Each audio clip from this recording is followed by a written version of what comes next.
कि हम तो मंगनी पियर सड़िया, हम तो मंगनी पियर सड़िया कि सुटवा काहे के लइनी है, सुटवा काहे के लइनी है, सब फलवा तो लइनी मलमुआ उखिया काहे न लइनी है। बोलिए छठी मैया की। थोड़ा थोड़ा सा ठुमका लगा सकते हैं आप लोग कि हम तो मंगनी पियर सड़िया, हम तो मंगनी पियर सड़िया सुटवा काहे के लइनी है, कि हम तो मंगनी पियर सड़िया, हम तो मंगनी पियर सड़िया सुटवा काहे के लइनी है, आ सब फलवा तो लइनी बनम जी उखिया काहे न लइनी है, सब फलवा तो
और का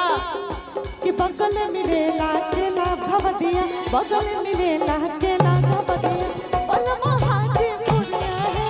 बगल मिलेला के ना भवदिया बलमा हाथी पुरिया है, अरे बगल मिलेला के ना भवदिया।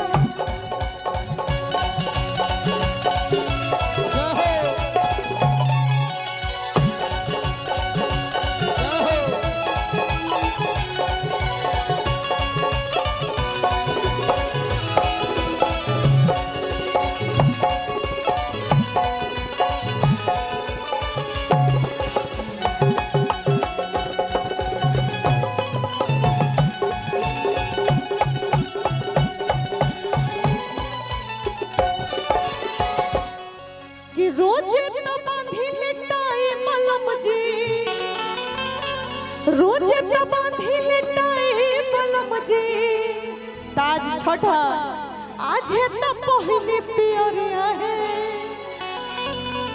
कि रोजे तो बांधी लिटाई मलम जी, रोजे तो बांधी लिटाई मलम जी, आज है तो पहिली पियरिया है, कि रहिया में होई कंकर पथरिया